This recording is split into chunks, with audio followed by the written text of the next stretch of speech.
Mostly ಆ ಕ್ಷಣ ಬರಲ್ಲ ಅಂತ ಅನ್ಕೊಂಡಿದ್ದೀನಿ.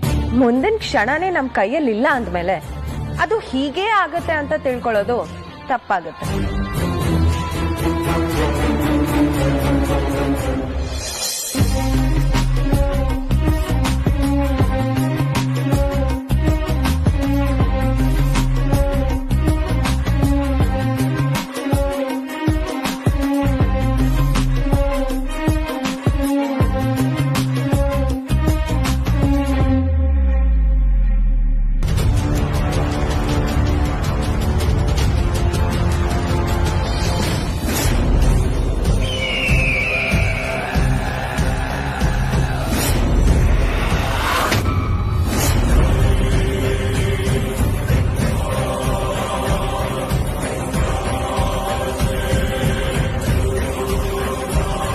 ದಿಗ್ವಿಜಯ ನೋಡು.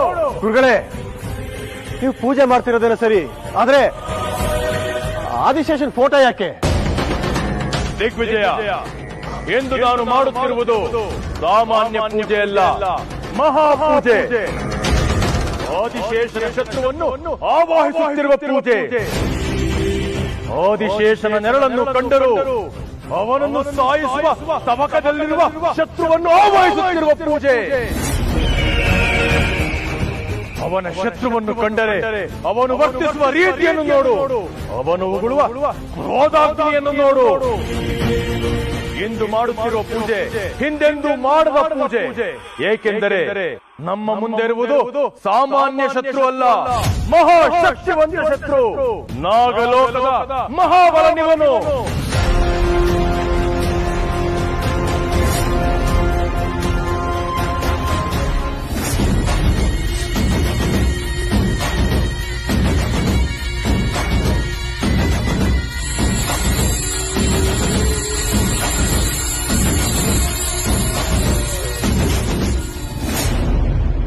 ಯಾಕೆ ಹೀಗೆ ನೋಡ್ತಿದ್ದೀರಾ?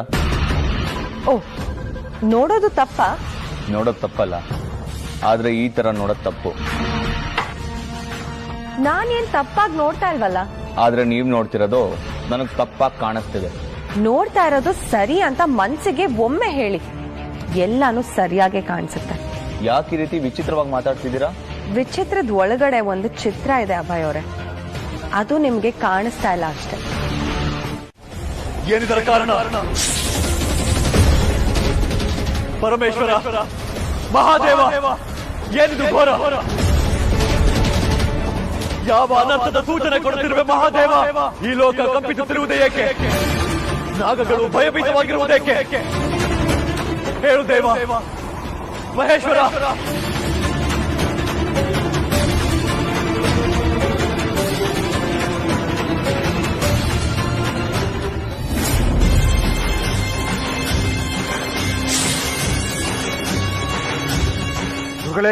ಏನಿದು? ನೋಡು, ಇದು ಇವನ ಅಸಲಿ ರೂಪ. ಬೆಳೆದು ನಿಂತರೆ ಮುಗಿಲಂಗೆ ಮುಟ್ಟಬಲ್ಲ, ಬಾಯಿ ತೆರೆದರೆ ಸೂರ್ಯ ಚಂದ್ರರನ್ನೇ ನುಂಗಬಲ್ಲ. ಇವನು ಸಾಮಾನ್ಯ ಅಸ್ತ್ರವಲ್ಲ, ಪ್ರಬಲವಾದ ನಾಗಾಸ್ತ್ರ. ನಾಗಲೋಕ ದಾನವ ಲೋಕದ ನಡುವೆ ಯುದ್ಧ ಸಾರಿದಾಗ ದಾನವರ ಪರ ನಿಂತ ಅನ್ನೋ ಕಾರಣಕ್ಕೆ ನಾಗಲೋಕದಿಂದ ಹೊರಹಾಕಲ್ಪಟ್ಟ ಸರ್ಪ ಸೂಪಿಣಿ ಇವನು. ದೇವದಾನವರ ವರ ಪಡೆದ ಏಕೈಕ ಸರ್ಪ ಸೂಪಿಣಿ ಇವನು. ಇವನು ಸಿಡಿದು ನಿಂತರೆ ಆದಿಶೇಷ ಕೂಡ ಒಂದು ತೃಣಕ್ಕೆ ಸಮಾನ.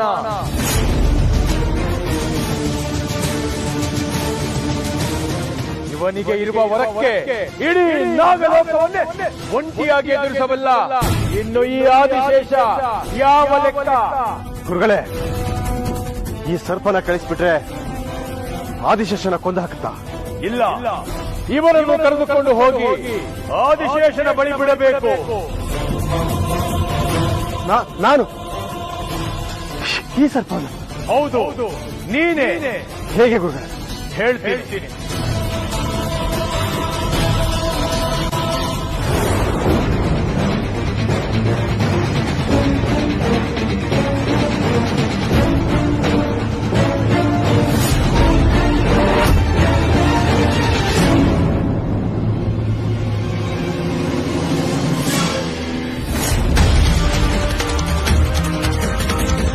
ಭಗವಂತ, ಇದೇನಿದು?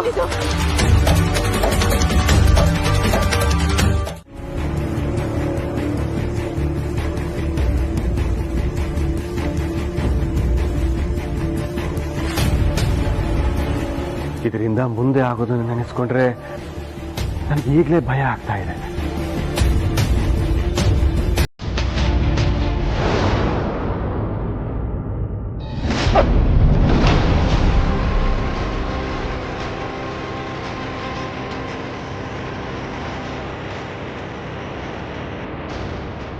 ಮನೀಷ, ನಿಂಬೆಹಣ್ಣು ನೋಡಕ್ ಒಳ್ಳೆ ನೆಲ್ಲಿಕಾಯಿ ಇದ್ದಂಗಿದೆ.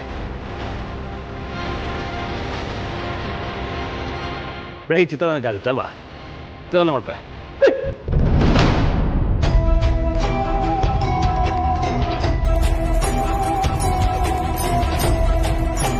ಇದೇನು ಚಿಕ್ಕಬೋಜಿ, ನಿಮಗೂ ಚಿತ್ರಾನ್ನ ಬೇಕಾ? ಬೇಡ. ಬೇಡವಾ? ಸರ್ಬತ್ ಬೇಕಾ? ಯಾವುದು ಬೇಡ ಕಣೋ. ಏನ್ರಿ ಮಿಸ್ಟರ್ ಧನಂಜಯ್, ನಿಂಬೆ ಹಣ್ಣ ಜೇಬುಲ್ ಇಟ್ಕೊಂಡು ಓಡಾಡ್ತಿದ್ದೀರಾ? ಏನ್ ಸಮಾಚಾರ? ಅದೇ ಈ ಮಾಟ ಮಂತ್ರ ಮಾಡೋರು ನಿಂಬೆಹಣ್ಣು ಇಟ್ಕೊಂಡು ಓಡಾಡ್ತಾರೆ ಅಂತ ಕೇಳಿದ್ದೆ. ಹಾಗೇನಾದ್ರೂ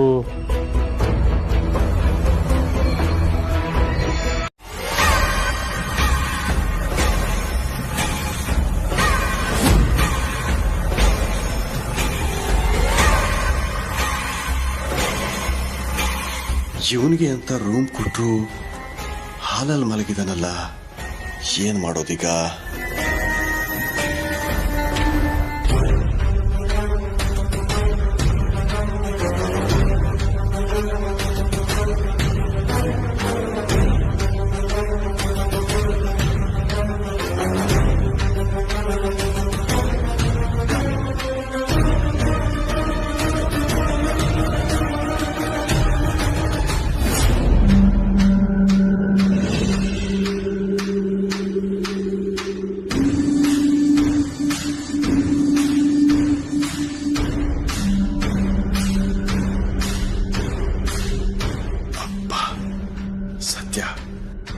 ನನ್ನ ಕೆಲಸ ಮುಗೀತು.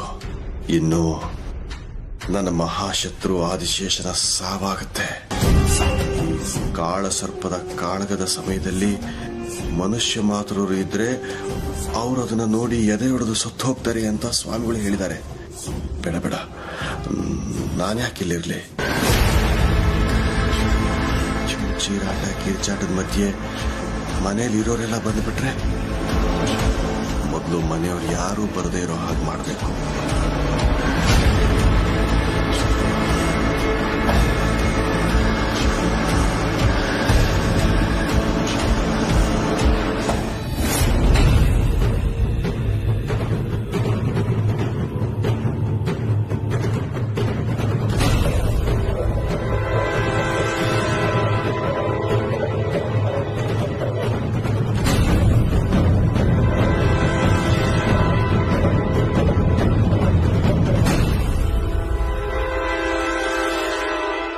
ಕಾಳಸರ್ಪ ಆವಾಹಯಾಮಿ, ಕಾಳಸರ್ಪ ಆವಾಹಯಾಮಿ.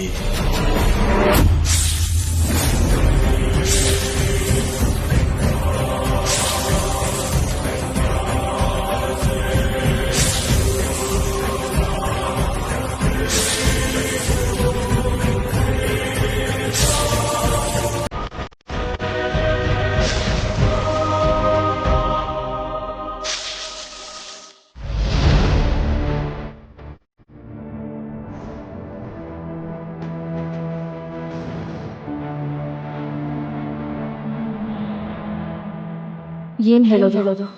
ಇವತ್ತು ನನ್ನ ನಾಗಿನಿ ರೂಪ ನೋಡ್ಬಿಟ್ಟಿದ್ದಾರೆ. ಶಿವರಿಗೆ ನಾನು ನಾಗಿನಿ ಅಂತ ನನಗೆ ಗೊತ್ತು ಶಿವನಿ, ನೀನು ನಾಗಿಲೋದು ಮಹಾಶಕ್ತಿವಂತ, ಎಲ್ಲ ಸತ್ಯನೂ ಗೊತ್ತು. ಆದ್ರೆ ನಾನು ಅದನ್ನ ನಿನ್ನ ಹತ್ರ ಹೇಳೋದಕ್ಕೆ ಗೊತ್ತಾಗ್ತಿಲ್ಲ ಅಷ್ಟೇ.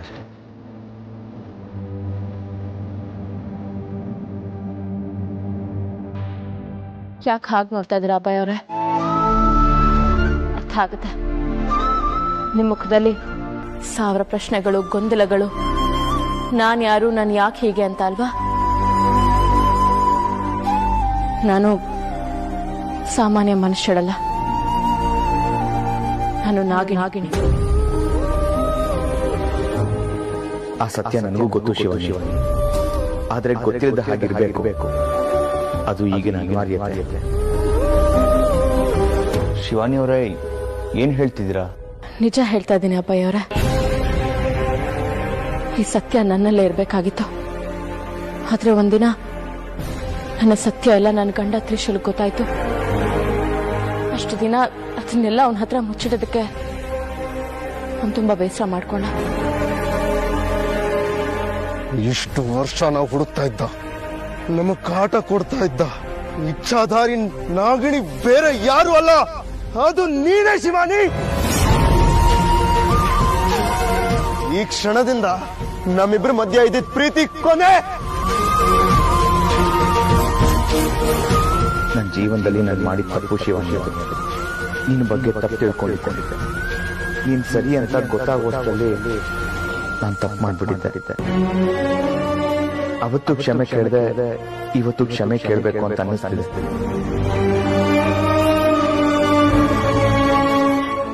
ಇವತ್ತು ಅಷ್ಟೇ ಸತ್ಯ ಹೇಳ್ಬೇಕು ಅಂತ ಹೇಳಿದ್ದಲ್ಲ, ಯಾಕೋ ಗೊತ್ತಿಲ್ಲ, ನಿಮ್ ಮುಂದೆ ನಿಂತಾಗ ಎಲ್ಲ ಹೇಳ್ಕೊಂಡ್ಬಿಡ್ಬೇಕು ಅನ್ಸುತ್ತೆ.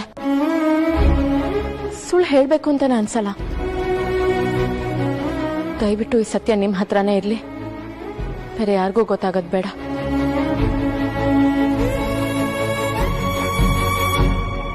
ನನ್ನ ಪ್ರಾಣ ಉಳಿಸಿದ್ದೀರಾ, ಆ ಸರ್ಪದ ಬಾಯಿಂದ ನನ್ನ ಕಾಪಾಡಿದ್ದೀರಾ. ಹೀಗಿರುವಾಗ ನಾನು ನಿಮಗೆ ಋಣಿಯಾಗಿರ್ಬೇಕು. ಖಂಡಿತ ಈ ಸತ್ಯನ ನಾನು ಯಾರಿಗೂ ಹೇಳಲ್ಲ. ಅಲ್ಲ, ನೀವೊಬ್ಬ ಪೊಲೀಸ್ ಅಧಿಕಾರಿ, ನಾನ್ ನಾಗಿಣಿ ಅಂದ ತಕ್ಷಣ ನಿಮ್ಮಲ್ಲಿ ಒಂದು ವೇಳೆ ಅಲ್ಲಿ ಆದಿಶೇಷ ಇಲ್ಲ ತಾನೆ?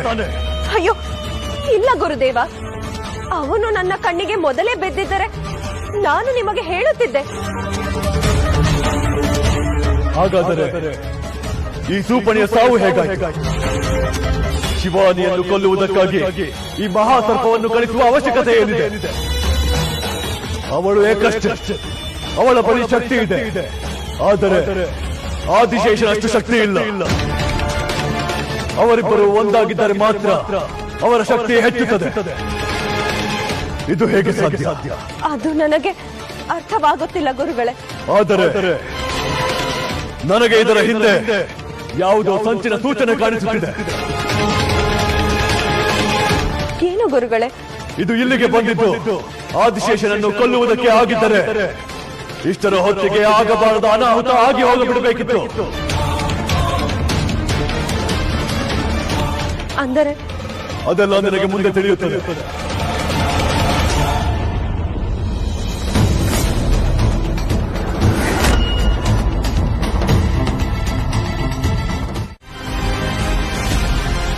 ಹೌದಾ? ಹೌದು ಗುರುಗಳೇ, ನೀವು ಕಳಿಸಿದ ಘಟಸರ್ಪ ಆದಿಶೇಷನಿಗೆ ಅಂತ್ಯ ಹಾಡುತ್ತೆ, ನಮ್ಮ ಸಮಸ್ಯೆಗಳೆಲ್ಲ ಕೊನೆಗಾಡುತ್ತೆ ಅಂತ ಹೇಳಿದ್ದೆ. ಆದ್ರೆ ಆ ಘಟಸರ್ಪದಿಂದ ಯಾವ ಪ್ರಯೋಜನವೂ ಆಗಲಿಲ್ಲ. ಆದಿಶೇಷ ಬದುಕಿದ್ದಾರೆ. ಆ ಘಟಸರ್ಪ ಏನಾಯ್ತೋ ಗೊತ್ತಿಲ್ಲ.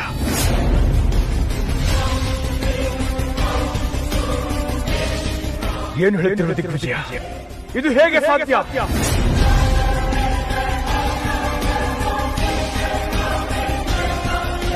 ಅಂದ್ರೆ ಇವನು ಧನಂಜಯ ಅಲ್ಲ, ದಿಗ್ವಿಜಯ. ಆದಿಶೇಷ ಒಂಟಿಯಾಗಿದ್ದಾಗ ನಾಗಶಕ್ತಿ, ನಾಗಿಣಿಯ ಶಕ್ತಿ, ನಾಗಮಣಿಯ ಶಕ್ತಿ ಯಾವುದು ಅವನ ಬೆಂಬಲಕ್ಕೆ ಬಾರದಿದ್ದಾಗ ಶುದ್ಧ ಶಕ್ತಿಗಳನ್ನು ಎದುರಿಸುವುದು ಅವನಿಗೆ ಅಸಾಧ್ಯ. ಹೀಗಿರುವಾಗ ಅವನು ಬದುಕುವುದು ಅಸಂಭವ. ನೀವು ಅಸಂಭವ ಅಂತ ಹೇಳಿದ ಘಟನೆಗಳೆಲ್ಲ ಸಂಭವಿಸಿದೆ ಗುರುಗಳೇ. ಆದಿಶೇಷನದು ಸಾಧಾರಣ ಶಕ್ತಿ ಅಲ್ಲ. ಅವನ ಶಕ್ತಿಗೆ ಬೆಂಬಲ ಕೊಡೋದಕ್ಕೆ ಅದ್ಯಾವುದೋ ಮಹಾಶಕ್ತಿ ನಿಂತು ಬಿಟ್ಟಿದೆ.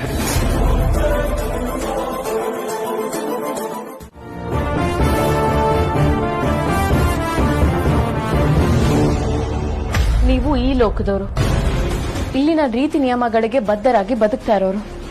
ನಿನ್ನೆ ನಿಮ್ಮ ಮೇಲೆ ನಡೆದ ಕ್ಷುದ್ರ ಪ್ರಯೋಗ ಈ ಲೋಕದವ್ರು ಮಾಡಿರೋದಕ್ಕೆ ಸಾಧ್ಯನೇ ಇಲ್ಲ. ಅದು ಬೇರೆ ಲೋಕದವರೇ ಮಾಡಿರ್ಬೇಕು. ಅಂದ್ರೆ ನೀವು ಕೂಡ ಈ ಲೋಕದವರಾಗಿರೋದಕ್ಕೆ ಸಾಧ್ಯನೇ ಇಲ್ಲ. ಶಿವಾನಿಯವರೇ, ಏನ್ ನಿಮ್ ಮಾತಿನ ಅರ್ಥ? ಅಲ್ಲ, ನನಗ್ ಬಂದಿರೋ ಅನುಮಾನಗಳ ಬಗ್ಗೆ ಮಾತಾಡ್ತಾ ಇದ್ದೀನಿ ಅಷ್ಟೇ. ನಾನು ನಾಗಲೋಕದವಳು, ನಾಗಗಳ ಬಗ್ಗೆ ತುಂಬಾ ಚೆನ್ನಾಗಿ ತಿಳ್ಕೊಂಡಿರೋಳು. ನಾಗಗಳು ಸುಮ್ಮನೆ ಯಾರಿಗೂ ತೊಂದರೆ ಕೊಡೋದಕ್ಕೆ ಬರೋದಿಲ್ಲ. ಅವ್ರ ಮೇಲೆ ಕ್ಷುದ್ರ ಪ್ರಯೋಗ ಆಗಿದ್ರೆ ಮಾತ್ರ ದಿಕ್ಕು ತಪ್ಪಿ ಅವರು ಬೇರೆಯವ್ರಿಗೆ ತೊಂದರೆ ಕೊಡೋಕ್ ಸಾಧ್ಯ. ನಿನ್ನೆ ನಿಮ್ಮ ಮೇಲೆ ಆಗಿದ್ದು ಅದೇ. ಹಾಗಾದ್ರೆ ಆ ಕ್ಷುದ್ರ ಪ್ರಯೋಗ ನಿಮ್ಮ ಮೇಲೆ ಯಾರು ಮಾಡಿರ್ಬೋದು? ಶಿವಾನಿಗೆ ನನ್ನ ಮೇಲೆ ಅನುಮಾನ ಬರ್ತಾ ಇದೆ. ನಾನು ಹೇಳೋ ಸತ್ಯದಿಂದ ಮುಂದೇನೋ ಅನಾಹುತ ಆಗುತ್ತೆ. ನಾನು ಸತ್ಯ ಹೇಳೋ ಹಾಗಿಲ್ಲ. ಹಾಗಂತ ಇವಳು ಅನುಮಾನ ಜಾಸ್ತಿ ಮಾಡೋ ಹಾಗೂ ಇಲ್ಲ. ಶಿವಾನಿಯವರೇ, ಏನ್ ಗೊತ್ತಾ, ನೀವು ನಾಗ್ಲೋಗ್ದವ್ರಲ್ವಾ, ಮೋಸ್ಟ್ಲಿ ಅವರು ನಿಮಗ್ ತೊಂದರೆ ಕೊಡೋದಕ್ ಬಂದಿದ್ರು ಅಂತ ಅನ್ಸುತ್ತೆ. ನಾನು ಹಾಲಲ್ಲೇ ಮಲಗಿದ್ನಲ್ಲ, ನಾನ್ ಕಣ್ಣಿಗೆ ಬಿದ್ದಿದ್ದೀನಿ, ನನಗ್ ತೊಂದರೆ ಕೊಟ್ಟಿದ್ದಾರೆ. ಅಲ್ಲ, ಹಾಗಲ್ಲ ನಾನು ಹೇಳ್ತಿರೋದು. ಅಯ್ಯೋ, ಈಗ ಆ ವಿಷಯ ಬಿಡಿ. ಇನ್ಮೇಲೆ ಆ ವಿಷಯ ಮಾತಾಡೋದೇ ಬೇಡ. ಅದನ್ನ ನೆನ್ಸ್ಕೊಂಡ್ರೇನೆ ನನಗೆ ಭಯ ಆಗುತ್ತೆ. ಅದಕ್ಕೆ ಆ ವಿಷಯದ ಬಗ್ಗೆ ಮಾತಾಡೋದಾಗ್ಲಿ ಯೋಚನೆ ಮಾಡೋದಾಗ್ಲಿ ಮಾಡಲೇಬಾರ್ದು ಅಂತ ಡಿಸೈಡ್ ಮಾಡಿದ್ದೀನಿ. ಸರಿ, ನಾನು ಬರ್ತೀನಿ.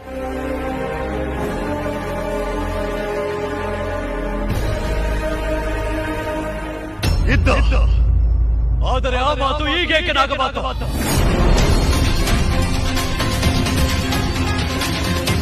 ಬೇಡ ಬೇಡವೆಂದರು ಆ ನೆನಪುಗಳು ಕಾಡುತ್ತಿವೆ ಗುರುದೇವ. ಆದಿಶೇಷನ ಸಹೋದರ ಶೇಷನಾಗ ನನ್ನ ಉದರದಲ್ಲಿ ಚಲಿಸಿದ ನನ್ನ ಕಂದನಲ್ಲವೇ ಈ ನಾಗಲೋಕದಿಂದ ದೂರವಾಗಿ ಇಂದಿಗೆ 125 ಸಂವತ್ಸರಗಳು ಕಳೆದು ಹೋದವು.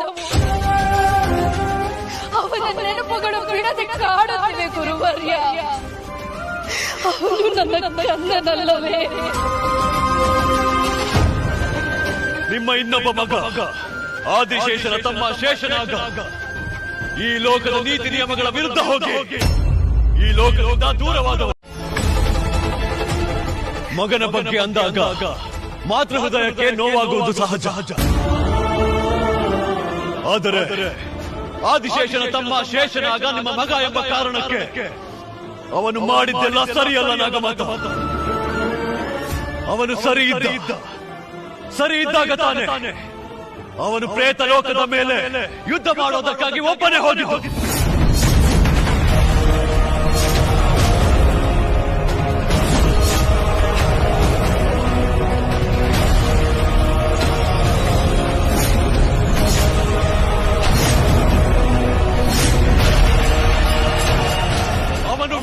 ವೀರ ಮಹಾಪರಾಕ್ರಮಿ. ಒಂದು ಲೋಕವೇ ಅವನ ಎದುರು ಬಂದರು ಬಡದಾಡುವಷ್ಟು ಶಕ್ತಿಶಾಲಿ.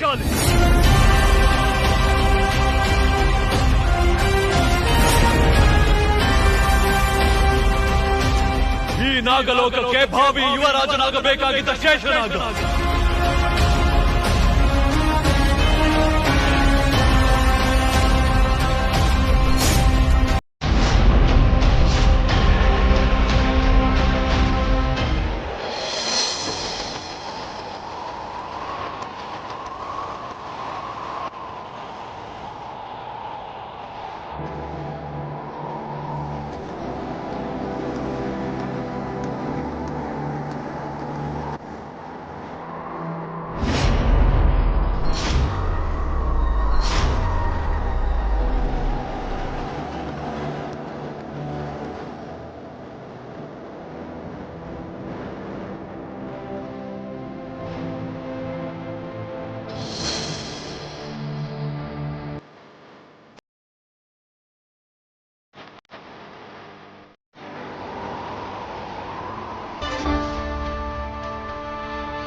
ಯಾರು ನೀನು?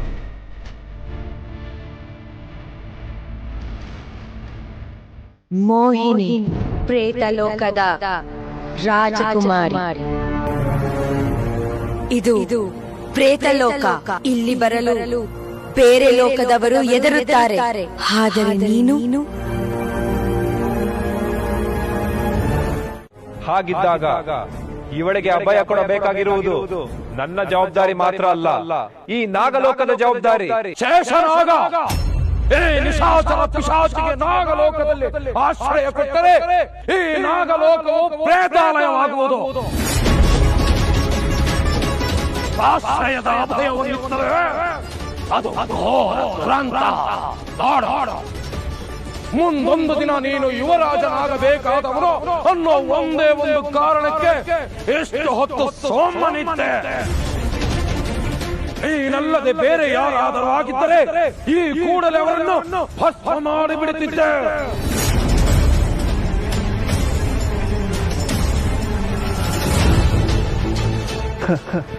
ಅಂದರೆ ಈ ಲೋಕದಲ್ಲೂ ಎರಡೆರಡು ನ್ಯಾಯ ಇದೆ ಎಂದಾಯ್ತಲ್ಲ ಗುರುಗಳೇ. ಹಾಗಿದ್ದಾಗ ಇವಳಿಗೊಂದು ನ್ಯಾಯ ಕೊಡಿ. ಶೇಷನಾಗ, ನೀನು ಮಹಾಗುರುಗಳ ಬಳಿ ಈ ರೀತಿ ಮಾತನಾಡುತ್ತಿರುವುದು ತಪ್ಪು. ಹಾಗಿದ್ದರೆ ಸರಿ ಯಾವುದು ಗುರುಗಳೇ? ನಾವು ನಾಗಗಳು ದೇವರ ನಂತರದ ಸ್ಥಾನವನ್ನು ಅಲಂಕರಿಸಿದವರು. ಕಾಯಿಲೆಗಳಿಗೆ, ಸಂತಾನ ಭಾಗ್ಯಕ್ಕೆ, ಮೋಕ್ಷಕ್ಕೆ, ಮಾನವರಿಗೆ ವರವನ್ನು ಕೊಡುವ ಶಕ್ತಿ ಭಗವಂತನಿಂದ ಪಡೆದುಕೊಂಡು ಬಂದವರು. ಅಂತಹ ನಾವು ನಂಬಿ ಬಂದವರಿಗೆ ಮೋಸ ಮಾಡಿದರೆ ತುಚ್ಛ ಮಾನವರಿಗೂ ನಮಿಗೂ ಏನು ವ್ಯತ್ಯಾಸ? ನಿನ್ನ ಜೊತೆ ಮಾತಾಡಿ ಪ್ರಯೋಜನವಿಲ್ಲ. ನೀನು ಈ ಕೂಡಲೇ ಈಗಲೇ ನಿರ್ಧರಿಸೋ. ನಿನಗೆ ಬೇಕಾಗಿರುವುದು ಈ ನಾಗಲೋಕವ ಅಥವಾ ಈ ಪಿಶಾಚಿಯ?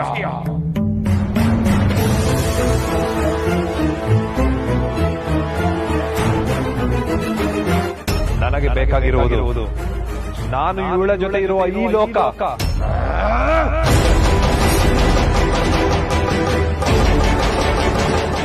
ಅಸಂಭವ. ನೀನು ಇದೇ ಉದ್ಧಟತನದಲ್ಲಿ ಮಾತನಾಡುತ್ತಿದ್ದರೆ ನಾಗ ಸೈನಿಕರು ನಿನ್ನನ್ನು ಕಾರಾಗೃಹಕ್ಕೆ ತಳ್ಳುವರು. ಎಚ್ಚರ!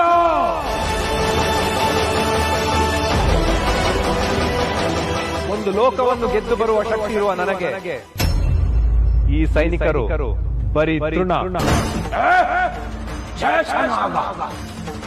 ಈ ಲೋಕವನ್ನೇ ಎದುರಿಸುವ ಮಾತೆ ಅದು ಈ ಪ್ರೇತಾತ್ಮಕ್ಕೋಸ್ಕರ. ಇವಳು ಪ್ರೇತಾತ್ಮವಲ್ಲ, ನನ್ನ ಪ್ರೇಮಾತ್ಮ.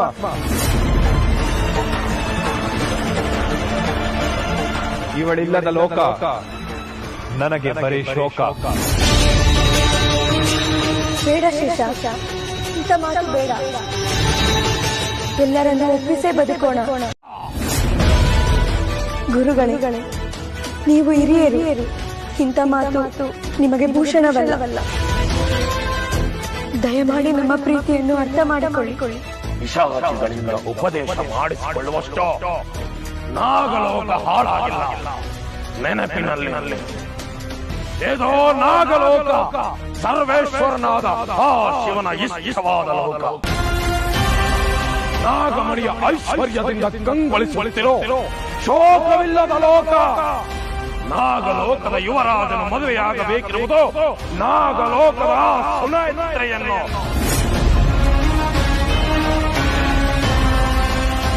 ಪ್ರೇತಾಲೋಕದ ನಿನ್ನನ್ನಲ್ಲ. ಇದು ನಾಗಲೋಕದ ನಿಯಮ, ಆ ಶಿವನ ನಿಯಮ.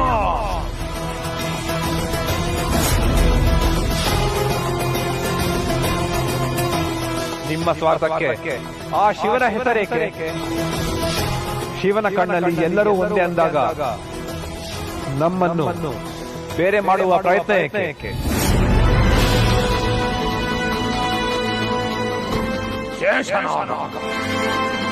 ನಾಗಲೋಕ ನಾಗಲೋಕವಾಗಿ ಉಳಿದಿರೋದು ಬೇರೆ ಲೋಕದವರ ಜೊತೆ ಸಂಬಂಧ ಬೆಳೆಸಿ ಸಂಕರ ವರ್ಗ ಸೃಷ್ಟಿಯಾಗದ ಕಾರಣಕ್ಕೆ. ಇದು ಹಾಗೆ ಉಳಿಯಬೇಕು.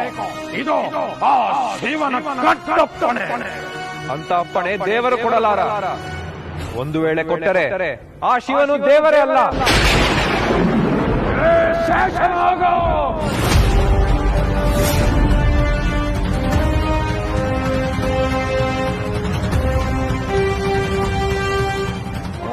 ಪಿಶಾಚಿಯ ಪ್ರೇಮದಿಂದ ಶಿವನನ್ನು ಅಲ್ಲಗೆಳೆದು ಮಾತನಾಡುವೆಯೋ? ಇಂಥ ಸಮಯದಲ್ಲೂ ಅವನು ಕಲ್ಲಾಗಿ ಕೂತಿದ್ದಾನೆ ಎಂದರೆ ಅವನು ಬರೀ ಕಲ್ಲು ಅಷ್ಟೇ.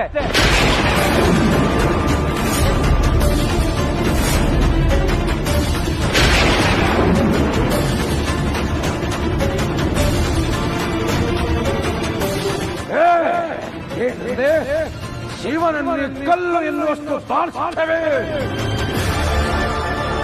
ನಿನ್ನನ್ನು ಈಗಲೇ ಕಲ್ಲು ಮಾಡುವೆ. ಹರ ಹರ ಮಹಾದೇವ.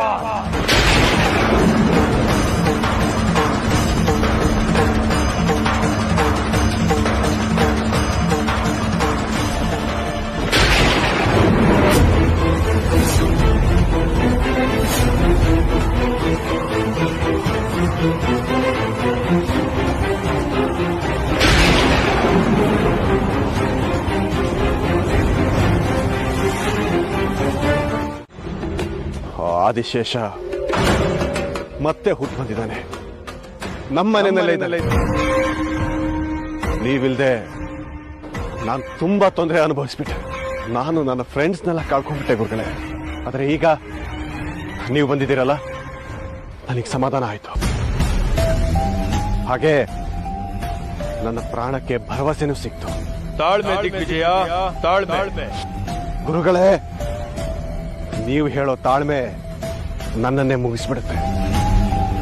ಅದಕ್ಕೂ ಮೊದಲು ಹೇಗಾದ್ರೂ ಮಾಡಿ ಆ ಆದಿಶೇಷನ ಮುಗಿಸೋದಕ್ಕೆ ಒಂದು ದಾರಿ ತೋರಿಸಿ. ಇದು ಮೂರ್ಖತನದ ಪರಮಾವಧಿ ದಿಗ್ವಿಜಯ.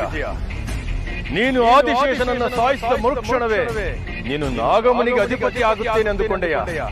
ನಿನಗೆ ನಾಗಮಣಿಯ ಶಕ್ತಿ ಬೇಕು ಅಂದ್ರೆ ಆದಿಶೇಷ ಬದುಕಿರಲೇಬೇಕು.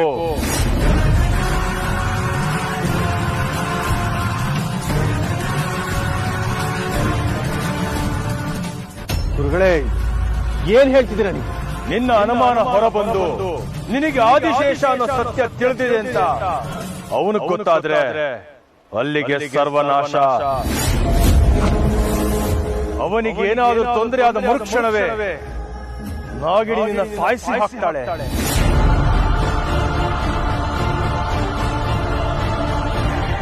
ದಿಗ್ವಿಜಯ, ನಾಗಮಣಿಯ ಶಕ್ತಿ ನಿನ್ನದಾಗಲು ನಾಗರಾಜನ ಅವಶ್ಯಕತೆ ತುಂಬಾನೇ ಇದೆ. ಇದನ್ನು ನನ್ನ ತಮ್ಮ ಮೂಡ ರಕ್ಷಕನಿಗೂ ಹೇಳೋ.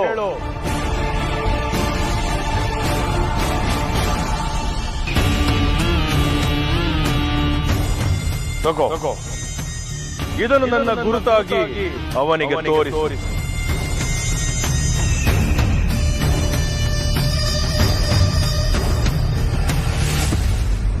ಹೊರಡೋ.